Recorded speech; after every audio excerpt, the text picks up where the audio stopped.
Bienvenue sur le podcast Vegan Fighter France, bienvenue à tous les auditeurs et bienvenue à toi, Mirko.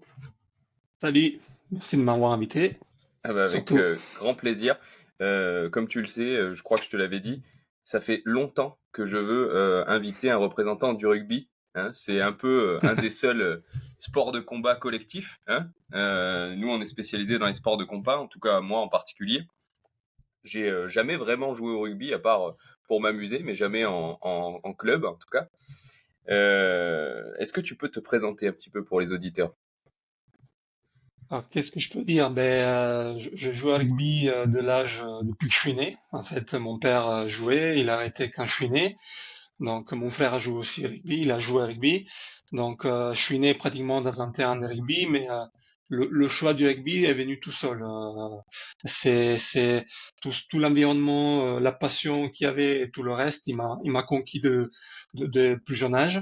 Et du coup, j'ai eu la chance après de faire pas mal de choses dans ma carrière et à 20 ans, je suis parti à Paris, au Stade français pendant 7 ans, au Racing pendant 3 ans, donc je jouais au plus haut niveau pendant 10 ans. Après, je suis rentré en Italie.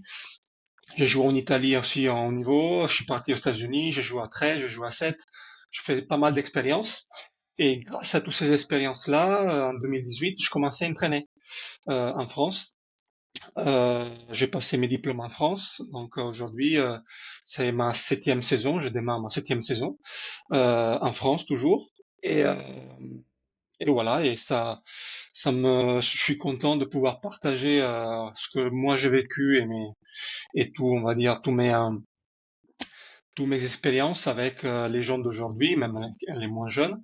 En tous les cas, je suis content de partager sur un terrain ce que je peux leur donner un peu tous les jours. En tous les cas, c'est un plaisir. Le rugby, c'est ma passion, c'est mon style de vie et fait partie intégrante de ma vie en fait.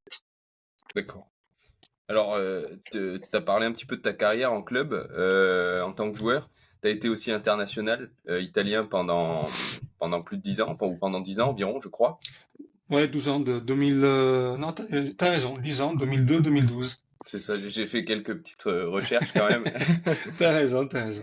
Mais même avant de faire quelques petites recherches, il y a pas mal de gens dans mon entourage, notamment au travail, je leur fais un petit coucou s'ils m'écoutent aujourd'hui, qui te connaissent très bien en fait, hein, des passionnés, tous les passionnés de rugby connaissent très bien ton nom.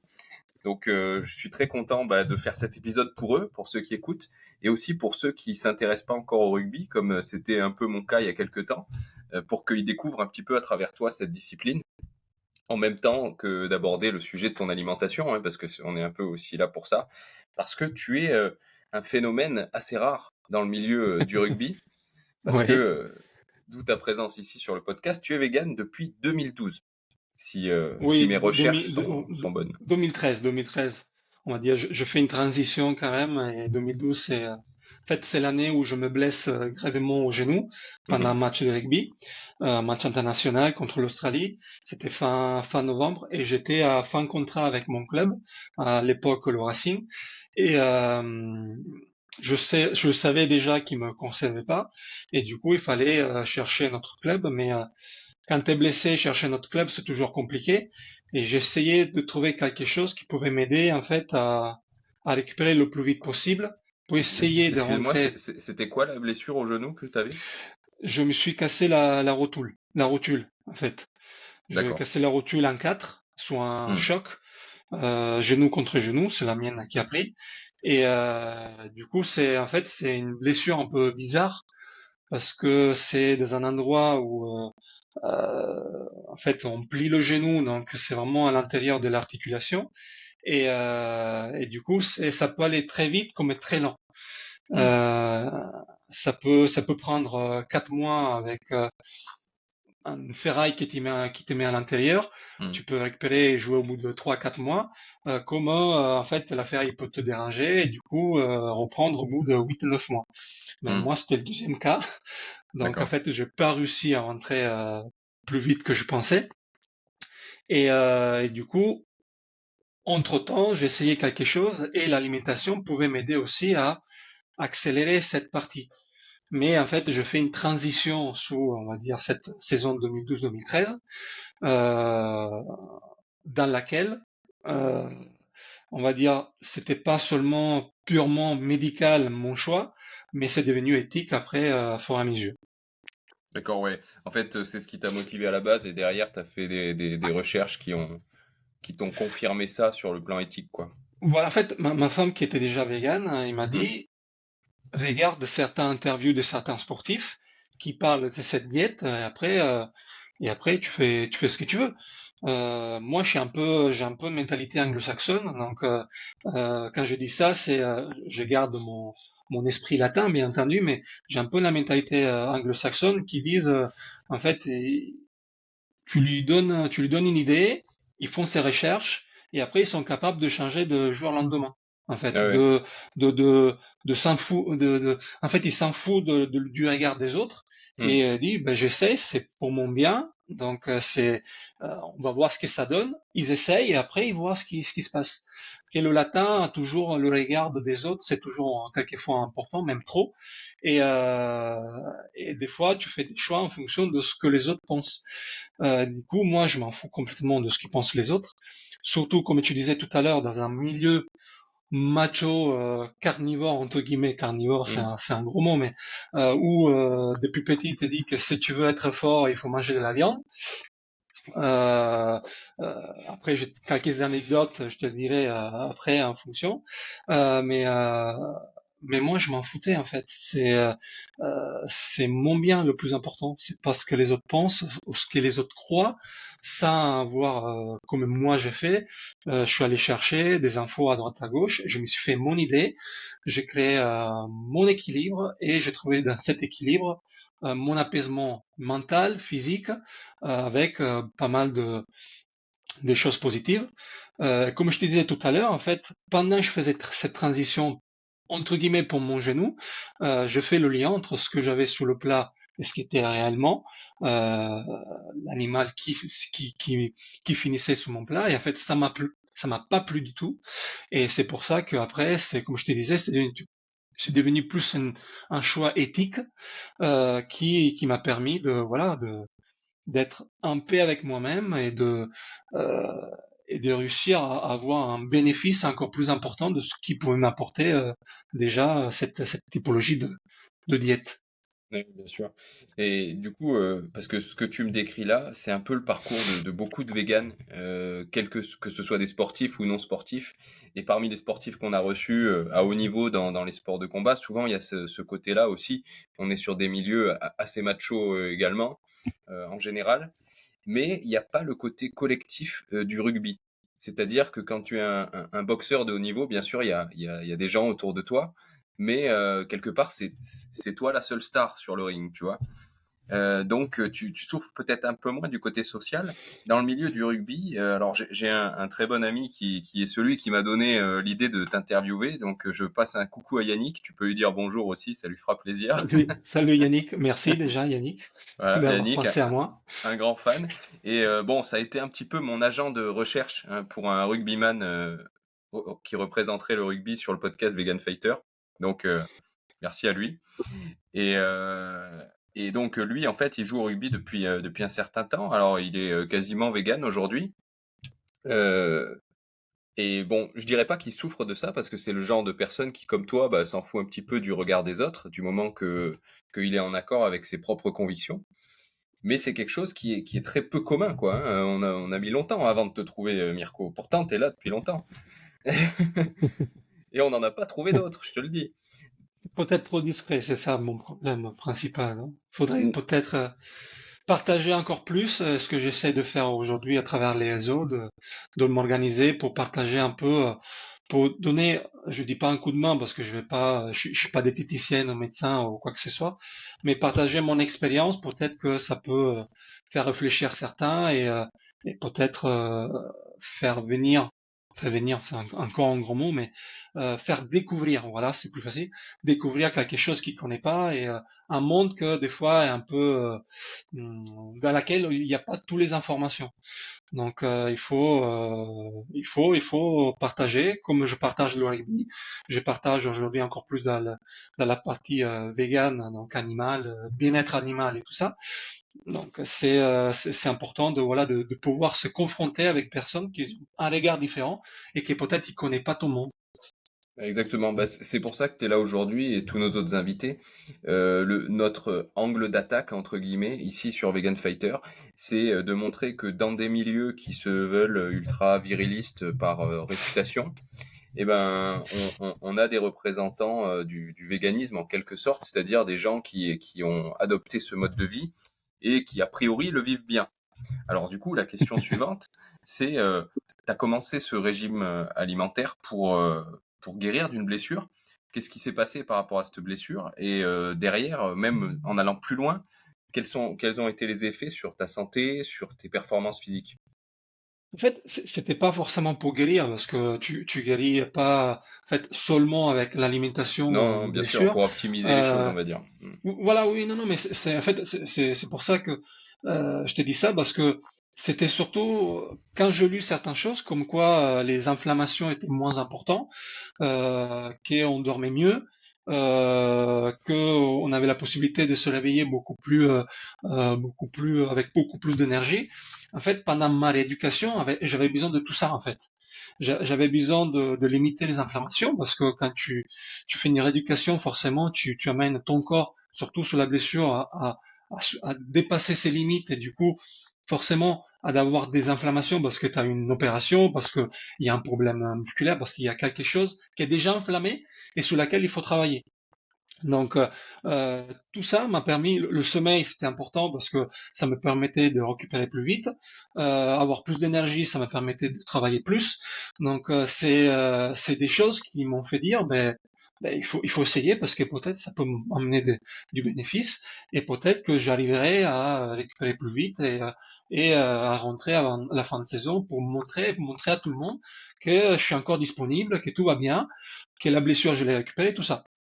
Ça pas arrivé, malheureusement, parce que, comme je te disais, ce que j'avais à l'intérieur du genou m'enflammait encore plus euh, le quadriceps, donc j'arrivais pas à travailler dessus, et du coup, j'ai dû attendre les 6 mois de consolidation pour enlever, ça s'appelle le cerclage, pour pouvoir après travailler normalement sans aucun souci. Donc, mais ce qui était intéressant, c'est que à travers cette diète, petit à petit, je sentais le bénéfice que même les inflammations des autres parts du corps, comme les épaules que j'ai opérées aussi, mon tendon d'Achille, tout ça, en fait, j'avais pas, j'avais plus le mal que j'avais quand je jouais, par exemple, même en faisant plus de ce que je faisais quand j'étais joueur. Parce que quand tu es un réduc, forcément, tu martèles, surtout l'autre jambe qui s'appuie sous la jambe qui est malade. Et j'ai senti vraiment ce bénéfice du fait que je pouvais travailler sans me soucier on va dire, du fait que peut-être je devais m'arrêter une semaine parce que j'avais mal à l'autre jambe, j'avais mal à l'autre cheville, j'avais mal à l'épaule, tous ces trucs-là. Bien entendu, c'était pas que la diète, c'était aussi tous les, on va dire entre guillemets, les soins que je faisais. Je voyais un chiropracteur tous les semaines qui me mettait en place. En fait, l'alimentation fait partie, pour moi, intégrant surtout aujourd'hui, de la performance d'un joueur. Donc aujourd'hui, dans le rugby, on a encore du mal à l'intégrer dans la performance. Oui, c'est vrai Donc qu'on il n'y voit a beaucoup pas. de rugbymen qui ont là je parle même pas de vegan ou pas, mais qui ont une alimentation complètement désordonnée, alors qui peut paraître, qui peut faire sourire parce qu'il y a le côté bon vivant de manger beaucoup de charcuterie, de boire beaucoup d'alcool, etc. Mais c'est complètement contre nature. Je veux dire, dans aucun autre sport, on a des athlètes de haut niveau qui mangent n'importe quoi, en fait. Ben, après, tu sais, des fois, comme je dis toujours, quand il me pose la question, qu'est-ce que tu manges pendant tes journées, tout ça, je voudrais faire la même chose. C'est compliqué de faire la même chose. On n'a pas le même corps, on n'a pas la même tête, on n'a pas le même style de vie, on fait pas les mêmes choses, donc c'est compliqué de prendre ce qui fait quelqu'un et faire exactement la même chose. Parce que ça peut porter préjudice, ça peut porter d'autres problèmes que peut-être tu n'avais pas avant. Donc il faut faire quand même attention, surtout les diètes. Hein. Je parle pas que la vegan, je parle surtout les diètes. Il faut trouver chacun son équilibre. Euh, dans le monde des rugby, en fait c'est normal de dire que les barbecues, la charcuterie, le fromage, c'est important, ça fait partie intégrante de l'alimentation. Peut-être que quelqu'un et sincèrement, je peux pas dire le contraire parce que j'ai vécu cette partie-là. J'ai vécu le moment des barbecues avec l'équipe, manger de la charcuterie, avoir du jambon dans le frigo. J'ai vécu tout ça, donc c'est ça qui est peut-être intéressant quand je te disais de partager mon expérience, c'est parce que j'ai tout vécu. J'ai vécu la transition, j'ai vécu avant être vegan, je vis aujourd'hui comme vegan. Donc quand les personnes me disent mais ouais mais tu sais pas, non, je sais parce que je l'ai vécu. Et oui, oui, Mais c'est la grosse différence en fait entre voilà, quelqu'un qui est devenu vegan sur le tas et quelqu'un qui l'a jamais été. C'est que en fait, tu as les deux expériences. exactement, C'est pas deux expériences séparées qui se confrontent, c'est que toi, tu as vécu les deux aspects, quoi. exactement. Et en parlant, comme tu disais, tu parlais des équipes, c'est compliqué dans un collectif. C'est compliqué, c'est mentalement t'es pas fort. C'est-à-dire que c'est tu écoutes ce qu'ils te disent, tout ça. Je te fais une anecdote. J'étais en Italie et un jour il y a l'entraîneur qui vient me voir et me dit mais Mirko, est-ce que tu veux pas reprendre manger la viande parce que t'es pas assez explosive et tout ça. Et j'ai dit bon pourquoi tu me dis ça moi je me sens bien. Au niveau d'explosivité, il faut que tu argumentes un petit peu plus parce que je comprends pas. À la muscu, j'ai mes références, tout va bien. J'arrive, bien entendu, je viens de me blesser, donc je reprends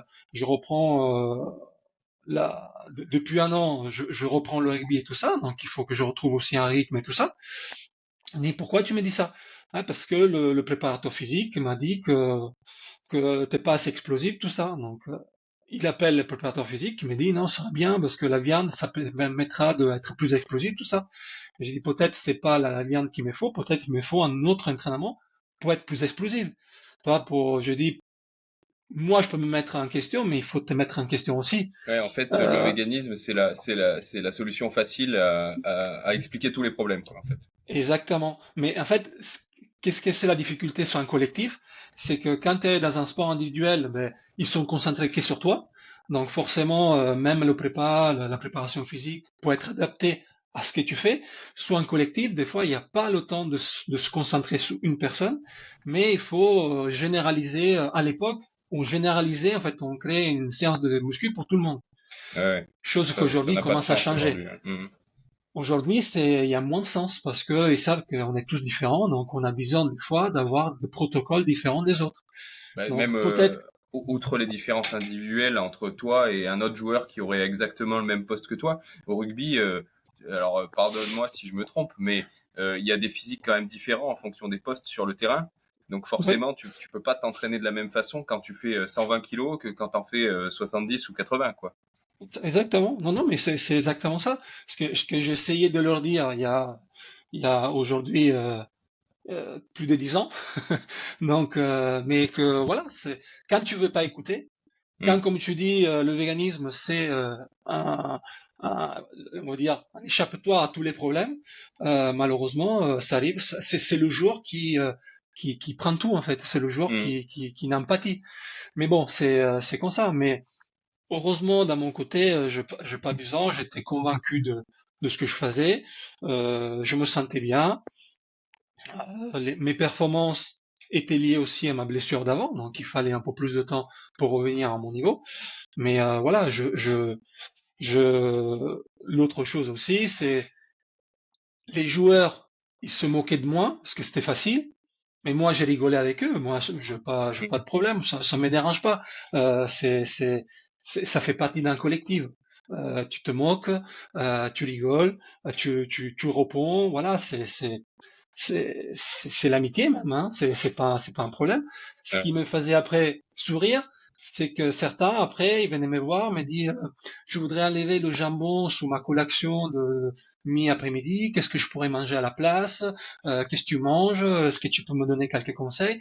Et là, je me dis, voilà, ça fonctionne, toi, juste partager ton savoir-faire, juste partager ta façon de faire, ben, les autres, ils s'interrogent. Donc, du coup, ils vont me poser la question, ils vont, eux, changer aussi quelque chose, ils vont sentir le fait que ça va leur faire du bien, et du coup, ils continuent. C'est comme ça, hein, moi je trouve ça génial. Je trouve ça génial. C'est beaucoup de véganes, ils veulent pas se mélanger. Mais Ouais. en fait, si tu veux changer le monde, quand je dis changer le monde, c'est un gros mot. Mais quand tu veux changer les choses, quand tu veux changer les regards et les opinions et les idées, ben, il faut partager ton expérience. Il y a certains qui vont t'envoyer te faire, laisse-moi passer le mot, t'envoyer te faire foutre. Déjà certains qui vont te dire mais me, me, me dérange pas. Mais moi je te dérange pas. Tu me poses la question, tu réponds. Je suis pas quelqu'un qui va voir quelqu'un qui mange une viande et je dis mais tu sais que cette viande arrive de... Non, ça tu vas créer encore plus de haine et du coup tu pourras pas partager on va dire tout ce que tu vis. Donc il y a un juste milieu. Il y a un Ouais, juste milieu à tu sais, trouver. je parlais il y a pas longtemps avec quelqu'un qui fait ce genre de vidéos que tu as dû déjà voir sur Instagram où ils vont par exemple voir quelqu'un qui mange un sandwich avec de la viande dans la rue pour l'interpeller de manière assez violente. Enfin, en réalité, Oui. personne fait ça. Toi, tu fais jamais ça. Moi non plus. Je Non, pense qu'il n'y a pas beaucoup de véganes qui vont voir les gens dans la rue. Parce que sinon, t'as pas non. fini. Hein. Ne va jamais dans un centre-ville. Hein. Ouais, Sinon, non. t'arrêtes Mais, jamais mais, de le faire, quoi. mais je pense aussi que il y a besoin aussi de ça.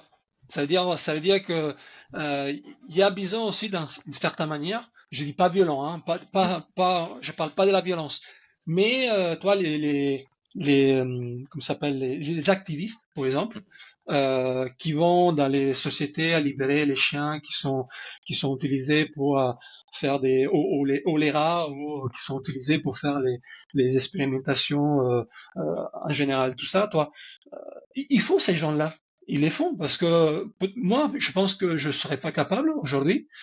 Peut-être, hein, je dis pas, mais j'ai jamais essayé, mais peut-être je suis pas capable. Mais il faut ces gens-là. Oui, et puis, Ils ont un courage énorme.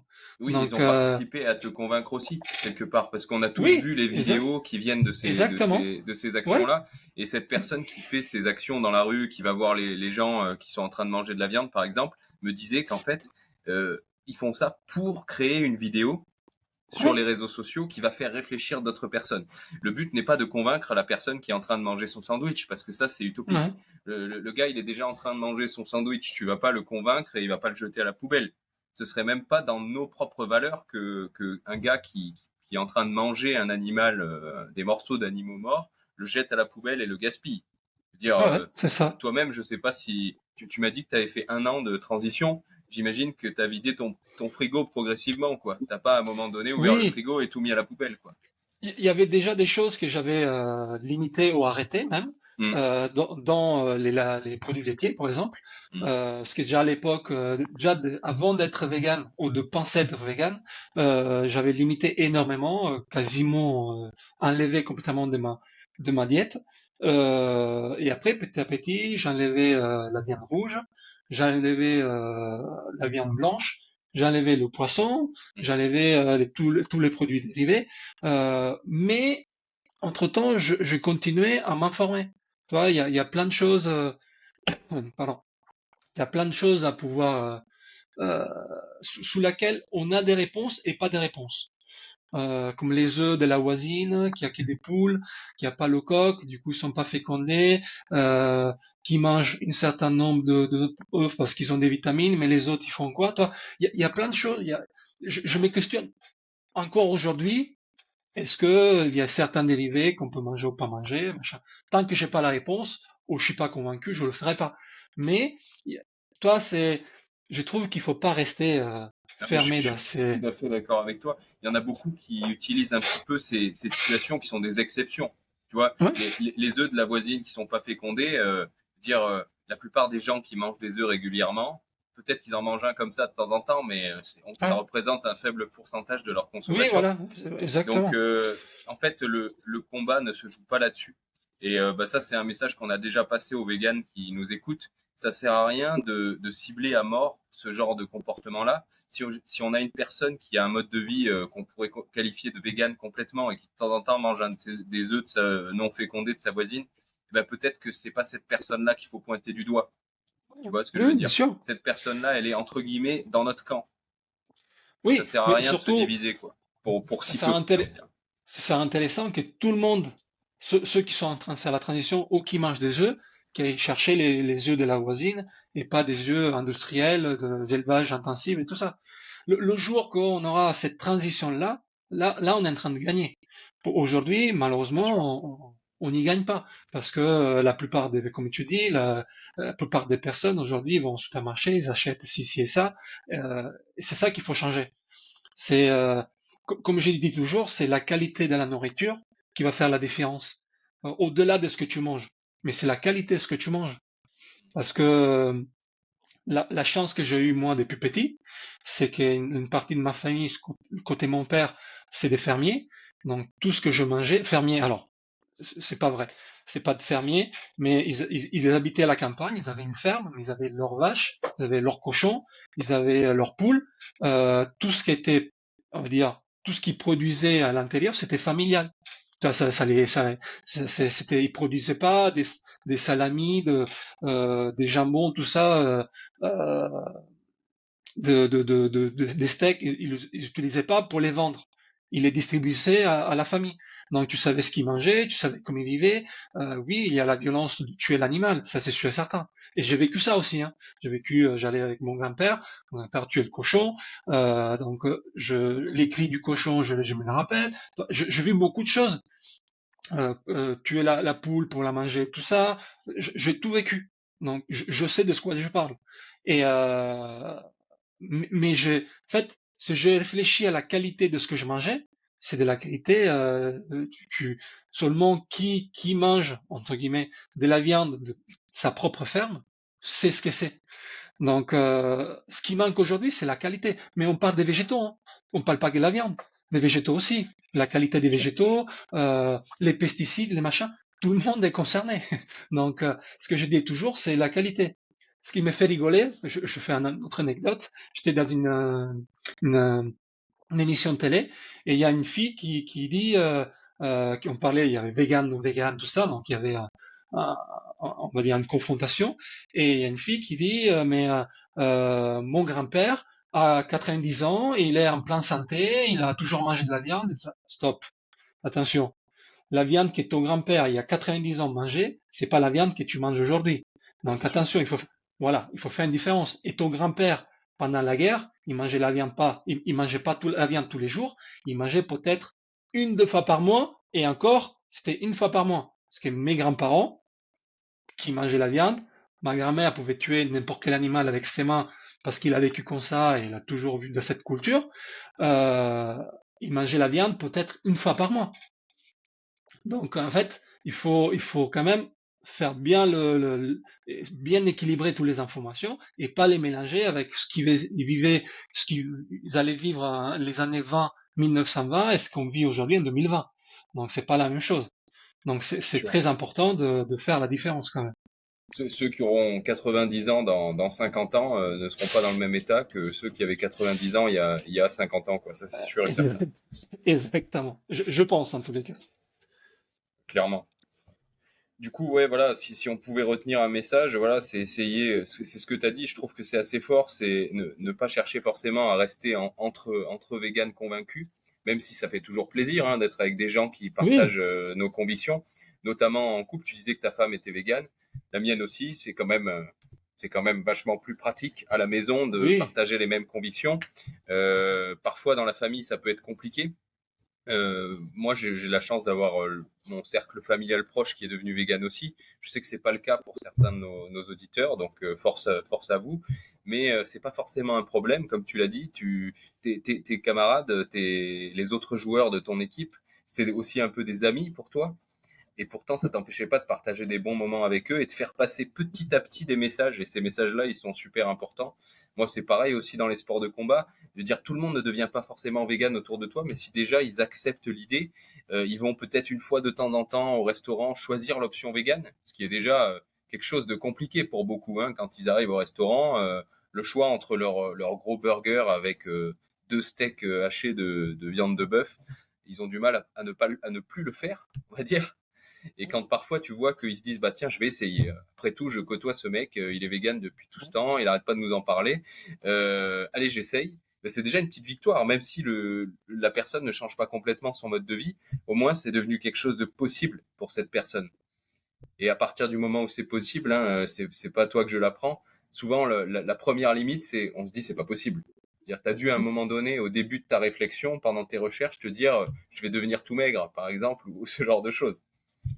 Exact. Oui, mais c'est surtout que oui, bien entendu, quand tu fais la transition et tu deviens vegan, ben, il faut savoir quoi manger, il faut trouver son équilibre, il faut faire de la cuisine, il faut aller au supermarché et le regarder différemment, parce qu'il faut aller là où il y a les produits qu'il faut. Après, des végétaux, des, des légumineuses, tu le trouves partout. Donc ça, c'est même pas le problème. Mais ce qui est, moi personnellement, ce qui était intéressant, c'est que j'ai commencé à manger des choses que je mangeais pas avant, que je connaissais pas du tout, euh, que j'ai trouvé bon, euh, et qui m'a permis de découvrir un autre monde. Donc, en fait, ce que je faisais déjà au rugby, ça veut dire continuer à grandir dans la connaissance, donc continuer on va dire, à trouver les solutions, à apprendre, voilà, à apprendre, ben, même dans la vie de tous les jours, ben, je continue à apprendre. Comme je te disais tout à l'heure, le rugby, c'est mon style de vie, ben, je fais la même chose aujourd'hui. Donc, je continue la recherche, je m'informe, j'essaie de trouver des solutions.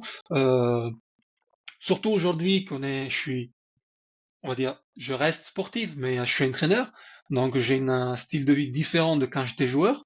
Euh, je, je bouge moins, donc il faut que je trouve aussi cet équilibre-là. C'est pas le même que j'avais quand j'ai joué. Parce que quand je jouais, je m'entraînais, je dis pas, je dis 8 heures par semaine. Là, je m'entraîne peut-être 3 heures. Donc il y a une grosse différence. Donc là aussi, vegan ou pas vegan, il faut toujours trouver son équilibre. Je vois de quoi tu parles. Je suis actuellement en vacances, donc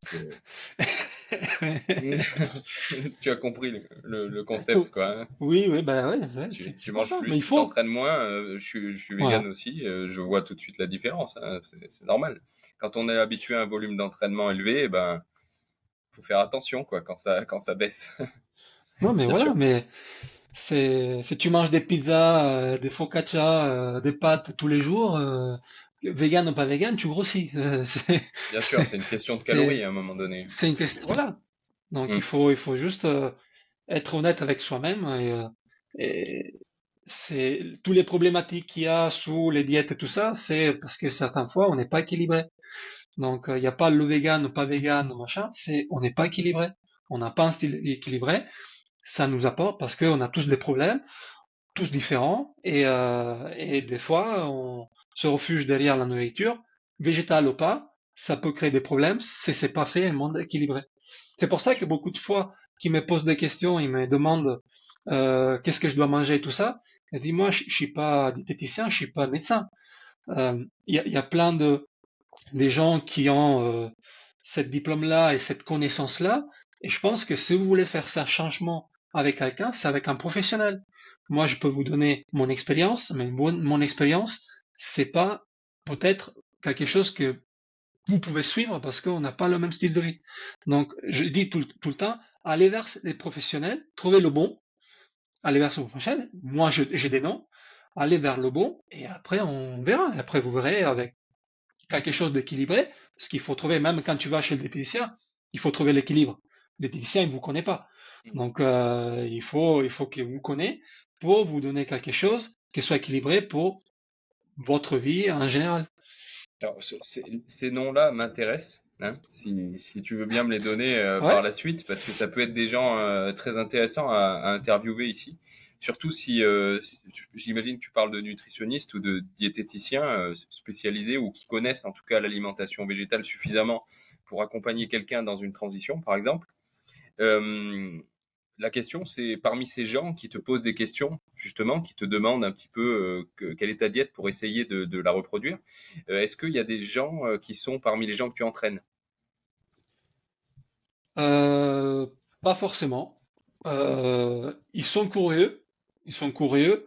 Donc ils posent des questions. Mais ils sont toujours dans de l'optique de voilà, il faut manger de la viande. J'aime la viande, il faut que je mange de la viande si je veux jouer avec vous. Voilà. Euh, c'est compliqué, toi, tu l'expliques. Des fois, ça, on rentre en discussion, donc j'explique les bénéfices, qu'est-ce que j'ai eu, tout ça. Euh, la chose intéressante, il y a quelques années, j'ai entraîné une équipe de Pro D2 et, euh, et ma femme est venue faire à manger pendant un certain temps. Et du coup, on va dire, je m'occupais de l'alimentation et du coup, la plupart de l'alimentation était végétale. Attention, je voulais pas faire devenir vegan qui que ce soit. Il y avait toujours le morceau de viande et tout ça parce que c'est une transition, il faut être intelligent. Bien sûr. Euh, mais il faisait des plats végétales que les joueurs aimaient et surtout lui expliquer le bénéfice qu'il pouvait avoir parce qu'on s'entraînait le matin, on mangeait, s'entraînait l'après-midi. Et du coup, en fait, il retrouvait, il disait, si tu manges ça, ça et ça te permet que tu es moins lourd, tu as plus d'énergie, et pour l'entraînement de l'après-midi, tu te sentiras mieux. Et certains joueurs, les plus honnêtes, ben, ils sentaient cette énergie de plus. Ils l'ont pas dit tout de suite, ils l'ont dit au bout d'un mois, et c'est bien parce qu'il faut quand même essayer un mois, 2 mois, pour essayer de voir la différence. Et ils sentaient cette différence. Donc, toi, ils sentaient que, et au bout de 3 mois, ma femme le faisait bénévolement, ben, ils ont dit, en fait, il faut arrêter parce que après ils s'habituent à ce style de vie, on va dire, au club, après, c'est compliqué de les faire changer. Et tu te poses la question, pourquoi tu veux le faire changer? S'ils sont bien, continue là-dedans. Pourquoi tu veux faire changer quelque chose qui va bien? Oui, et en plus de ça, toi, ton job, c'est un peu que l'équipe soit performante. Ben Donc, voilà, si c'est, un joueur se sent bien avec une diète donnée, en fait, c'est pas ton rôle de la changer, quoi. Si pour des raisons éthiques, admettons, il fait une transition et il devient moins performant, parce que comme je te l'avais dit en off avant, nous, sur ce podcast, on ne cache pas les désagréments. Si quelqu'un veut venir un jour témoigner, un ancien sportif de haut niveau ou un sportif de haut niveau qui a eu une diète végane pendant un certain temps et qui ne l'a plus pour des raisons de santé, moi, ça m'intéresse. Je ne cache pas la chose. Alors, il se trouve que bah, c'est assez rare. La plupart des gens que j'ai reçus, la totalité même, n'ont vu que des effets positifs ou à la rigueur, pas d'effet. Et ça arrive aussi. voilà. Il y a des gens qui font une Ouais. transition parfaite, entre guillemets, dans le sens où ils arrivent ils étaient déjà bien, ils ont envie de devenir vegan pour des raisons éthiques, ils sont toujours bien, il n'y a pas de différence particulière, c'est déjà une super réussite. Enfin, moi, je trouve Oui. que c'est une super réussite. On n'a pas besoin de forcément devenir un super-héros en devenant vegan. Non, non. Ça n'est arrivé à personne. Il y a des avantages pour certains, comme ça a été le Ouais. cas pour toi, pour moi aussi. C'est pas non plus transcendant. Je veux dire, je serais encore là pour discuter si je l'avais pas fait. Je pense pas que je serais Ouais. mort entre temps. Mais, euh, mais au moins, ça a été possible. En tout cas, moi, j'ai continué à prendre du poids. Toi, je sais pas si, est-ce que tu as perdu du poids un petit peu ou est-ce que J'ai ça n'a pas pas bougé perdu, spécialement? j'ai pas perdu, j'ai pas gagné. Voilà. D'accord, ouais, ben voilà, Donc donc c'est un peu ce cas-là. Ouais. voilà, même en continuant à jouer au rugby, après, quand j'étais vegan, j'ai toujours gardé mes 93, 94 kilos. Mm, J'étais moins gonflé. Voilà, j'étais mm, moins gonflé. Toi, avant, euh, moi, je trouvais gonflé, et là, j'étais mm, moins gonflé, mais j'avais la même force. Donc, mm, ce qui m'intéressait, c'est de pas perdre la force. Surtout quand tu passes les 30 ans, il faut juste pas perdre la force. Il faut continuer à avoir le même. Si t'as moins de masse, c'est pas grave. L'important, c'est avoir la force qui t'avait avant, ou même l'augmenter. Comme tu disais, j'ai pas eu un changement de mes performances sous la muscu, par exemple. Je gardais les mêmes. Après, bon, j'ai les deux épaules euh, opérées, donc je suis limité sur certains mouvements. Donc voilà, il faut prendre en compte ça aussi. Les performances que j'avais à 20 ans et après les deux opérations, forcément, ce sont pas les mêmes. ouais. Mais j'ai pas perdu de force, j'ai pas perdu de même en jouant, je sentais d'avoir la même façon d'aller contre le joueur, de le prendre, de le déplacer, de le plaquer. Il y avait pas de différence de ce côté-là. Ouais. C'était juste les bénéfices d'avoir plus d'énergie, de tenir plus longtemps, de pouvoir faire tout ce que je pouvais. Quand j'ai joué en États-Unis, on se retrouvait à l'entraînement vers 6h30, 7h parce qu'on petit déjeunait ensemble. Et moi, j'étais au taquet déjà à 6h30, 7h30, j'étais au taquet. J'ai fait chier tout le monde, toi, je faisais des blagues et tout ça, machin. Et les mecs, ils disent, mais putain, c'est 7 heures, comme tu fais, machin. Ben, comme je fais, je sais pas, comme je fais, je suis content d'être là, donc tout va bien.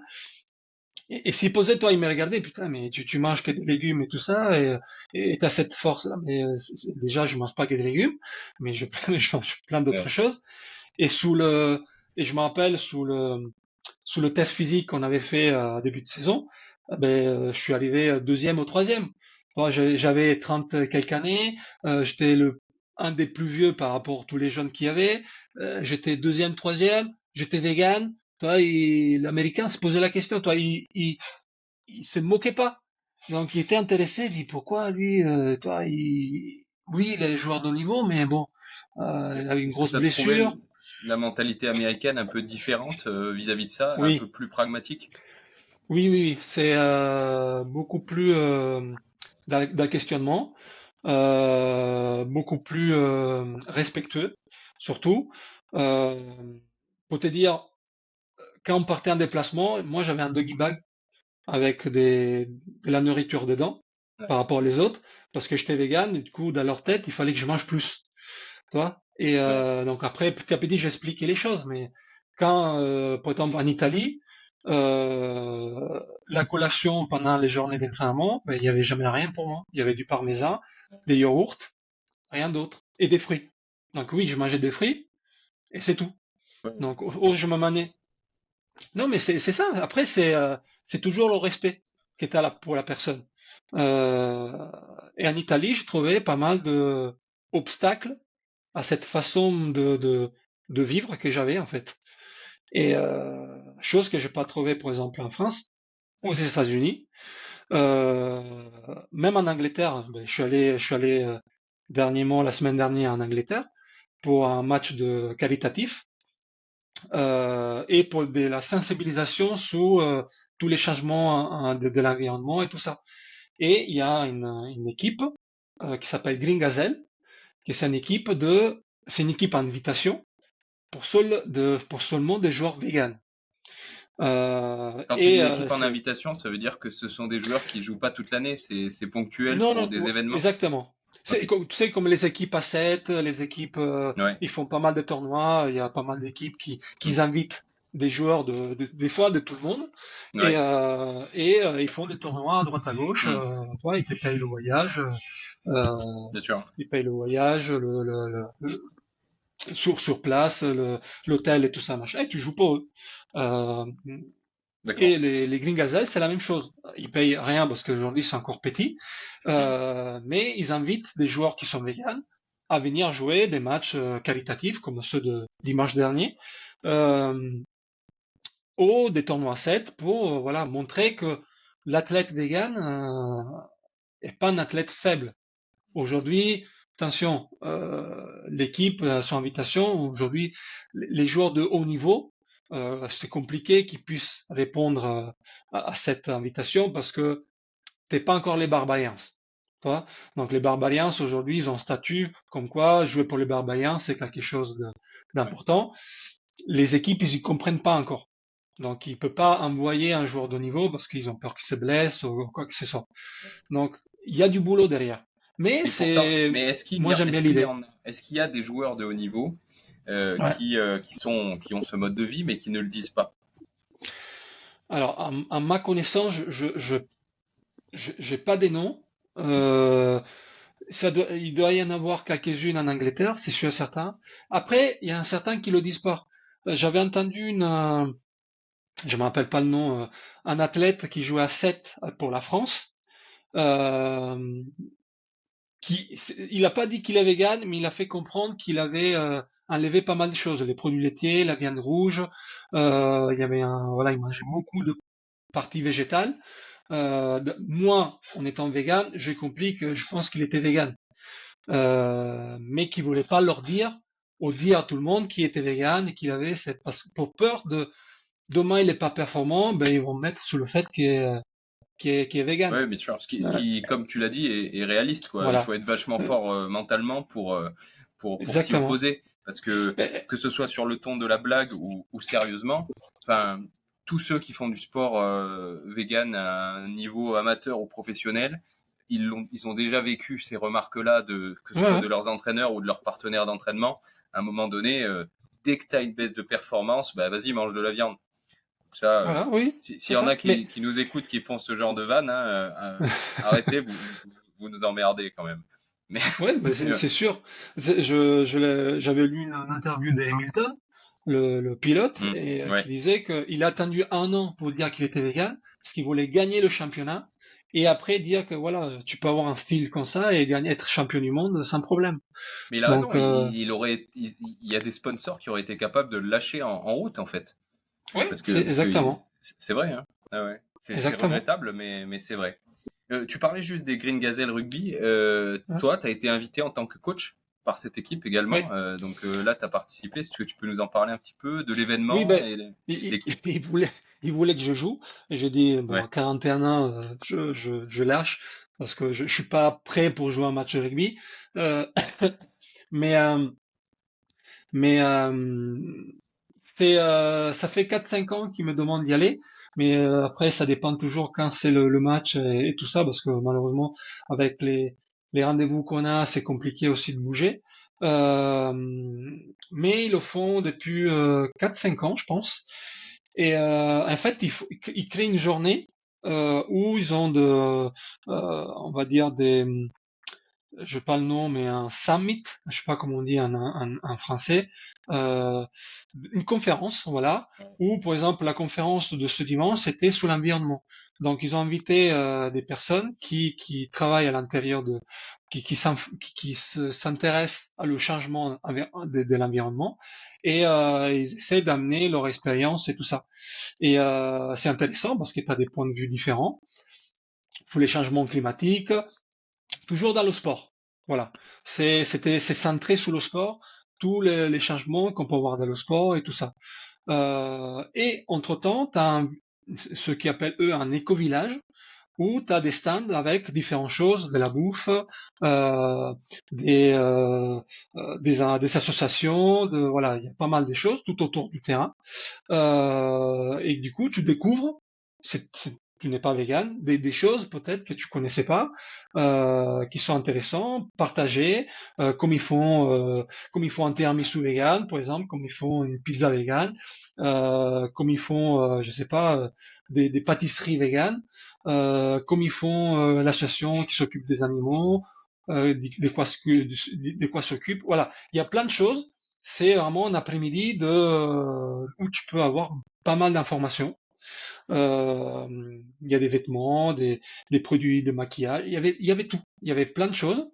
Et c'était intéressant. C'était intéressant. Et ce match était aussi, ça permettait aussi un match de rugby, ça permettait d'amener des gens qui aiment le rugby. En Angleterre, tu sais qu'en Angleterre, comme aux États-Unis, le week-end est consacré au sport.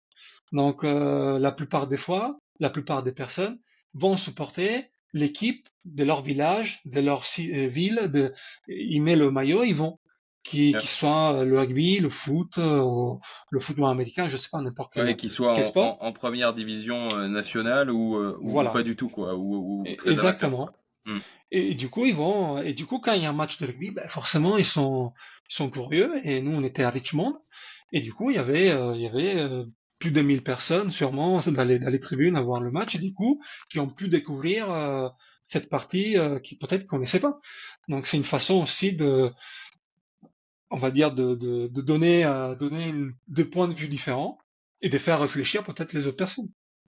Et je me posais la question en regardant un petit peu les posts de l'événement. L'équipe contre laquelle jouaient les Green Gazelles, c'est l'équipe locale, en fait? C'est Oui, oui, c'est Ouais. l'équipe de Richmond. Richmond, c'est un club très connu, très très Mhm. connu, très très historique, euh, dans la banlieue de Londres, on va dire.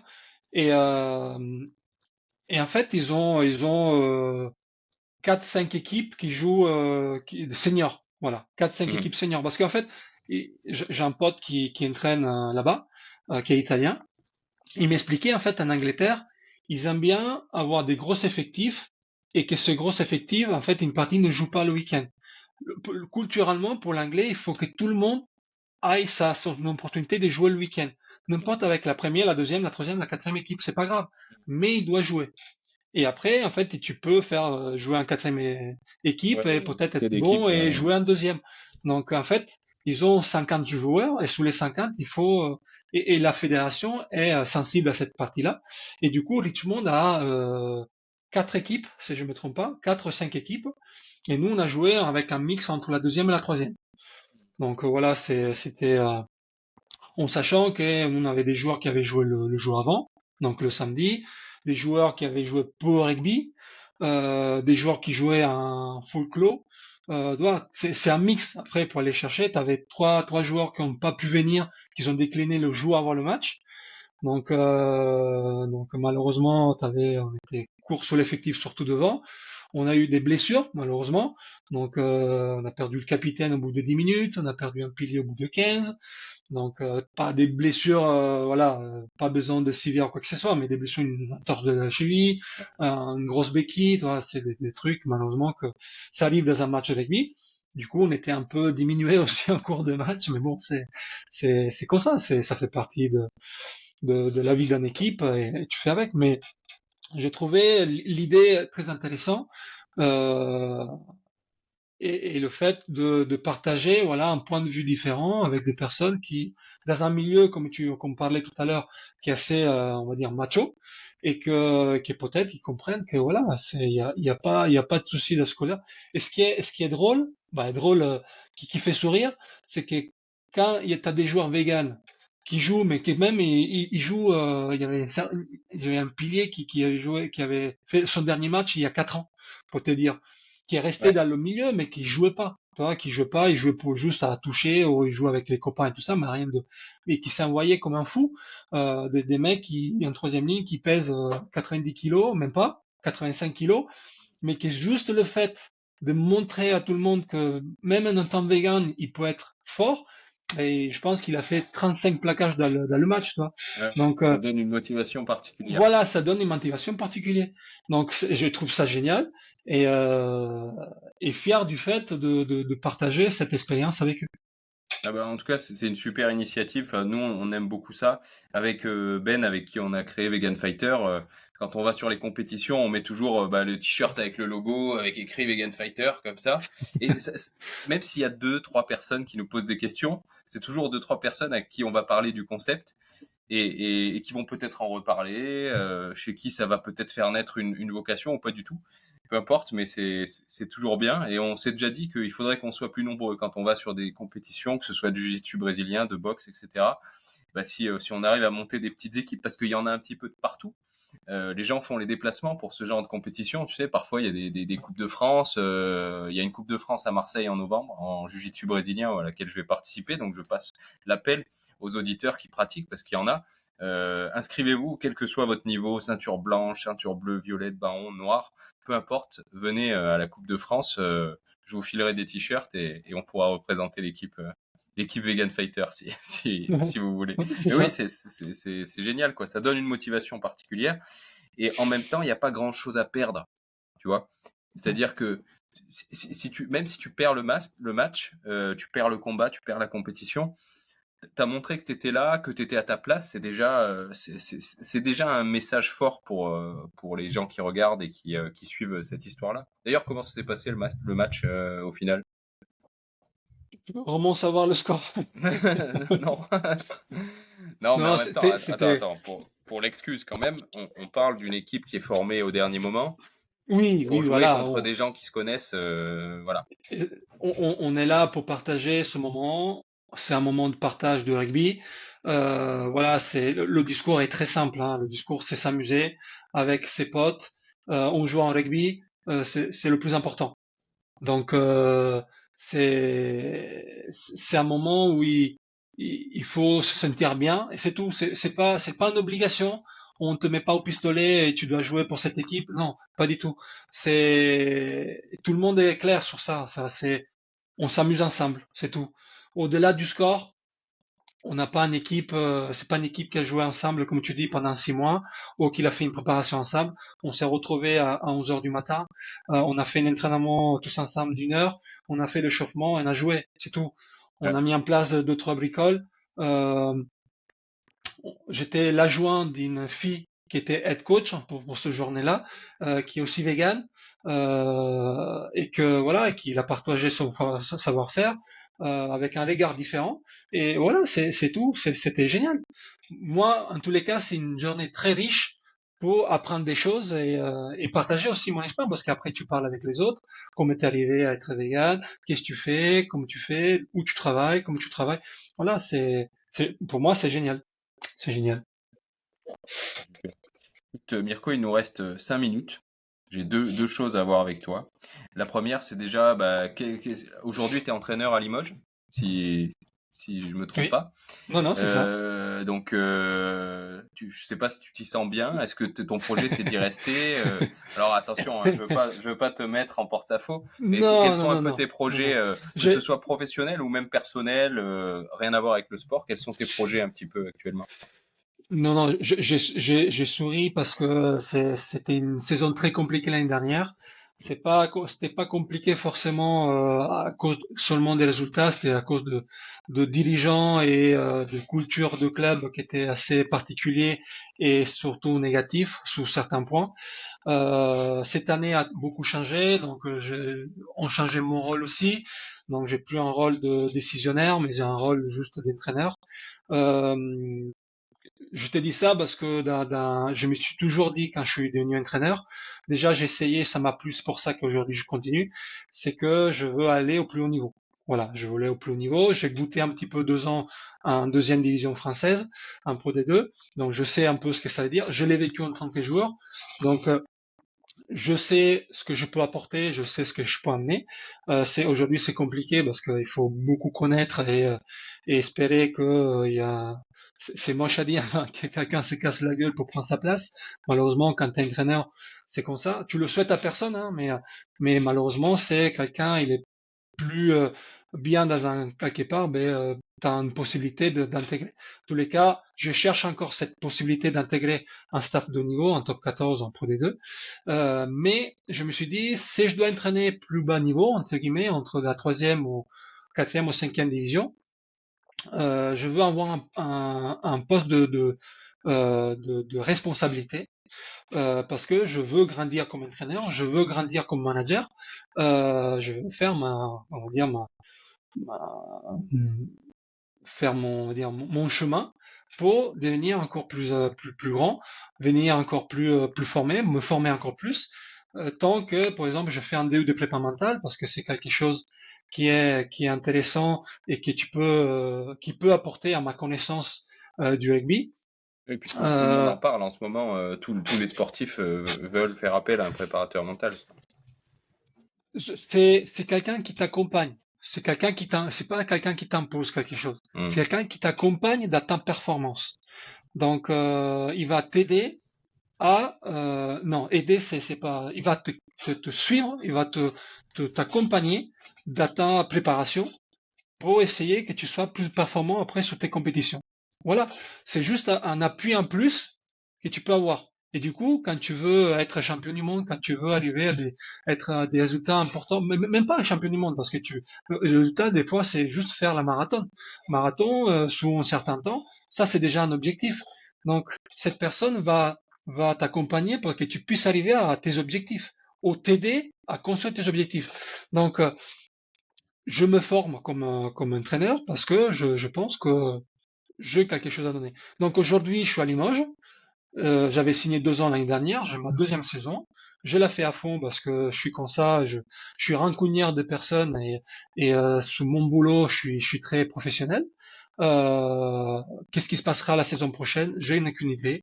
En tous les cas, on verra en cours de saison ce qui se passera, si ça rend content de mon travail, si je trouverai une autre opportunité, si je la trouverai pas, je sais pas. En tous les cas, là, je continue à prendre du plaisir. Et s'il faudra demain lâcher le rugby pour faire autre chose, je le ferai. Mais aujourd'hui, ma passion est là, mon envie est là, et je me consacre corps et âme à ça parce que ça me plaît et je veux faire ça. Super. Euh, on arrive presque à 1 heure. Il est possible qu'il y ait une petite interruption, donc désolé pour les auditeurs si jamais il y a une interruption de l'enregistrement. Sinon, ça peut peut-être continuer. Si ça continue, on continue. Sinon, il faudra que je relance l'enregistrement. Juste pour finir, Mirko, est-ce que, du coup, parmi tes connaissances, tu peux me conseiller un prochain invité, éventuellement dans le milieu du rugby ou dans le milieu de la diététique ou de la nutrition, qui soit francophone Ouais. et qui serait intéressant de recevoir sur le podcast? Du coup, si tu veux parler de l'alimentation, je te dis ma femme, parce que elle est chef. Oui. Aujourd'hui, il a créé son société pour être chef à domicile, et surtout, il est en train de faire un BTS de diététique, parce que Mhm. c'est en fait c'est ça le problème principal, c'est avoir un bout de papier pour être crédible. Bien sûr. Donc, il est en train de passer ça. Mais voilà, si tu veux parler de véganisme, si tu veux parler de quelque chose qui est pas forcément qui est sportif, Mhm. moi, c'est elle que je te conseillerais. Je vois que Voilà. on a un point commun, c'est qu'on est fan de nos femmes. Oui, voilà, oui, oui. Il- On Bon, peut dire ça, on peut dire ça. moi aussi, je suis fan de la mienne et c'est très important aussi, je pense, dans un couple d'être fan l'un de l'autre et de respecter un petit peu les choses que l'autre fait. Et en tout cas, ce sera un plaisir de la recevoir sur le podcast aussi. Si tu peux me donner son contact par la Oui, suite, je le avec prendrai grand avec plaisir. plaisir. Et bah écoute, Mirko, je vais pas te prendre plus de temps. Merci beaucoup pour cet échange. Euh, Merci à toi de m'avoir invité. Comme je te dis, c'était un plaisir. C'était toujours un plaisir de partager notre expérience. Merci. Et puis, si les auditeurs veulent te retrouver, te contacter, te remercier, moi j'ai réussi à te joindre assez facilement sur Instagram. Oui, Euh, voilà, est-ce c'est ça. est-ce qu'il y a des moyens privilégiés? Est-ce que tu veux que les gens te suivent quelque part sur un réseau en particulier? Non, non, ben j'ai un peu tous les réseaux. Après, ce que j'utilise le plus, c'est sûrement c'est Instagram et Facebook. Mhm. Voilà, là, je partage pas beaucoup en ce moment parce que je suis en train de créer plusieurs choses à pouvoir lancer bientôt. Donc, mais sous les réseaux sociaux, c'est là où je suis le plus présent. Ça marche. Eh ben, on mettra de toute façon les liens vers tes réseaux, mais comme tout bon sportif de haut niveau, tu es trouvable facilement à ton vrai nom. Oui, ouais, voilà, Mais si, exactement. Donc, voilà, c'est pas difficile. c'est pas difficile, tant mieux. Et puis sinon, on mettra quand même les liens. Merci à toi, Mirko, et je te souhaite une Merci. très bonne journée. À vous Alors, aussi. reste en Salut. ligne, qu'on se dise au revoir proprement. Je coupe l'enregistrement. Merci aux auditeurs. À bientôt et portez-vous bien.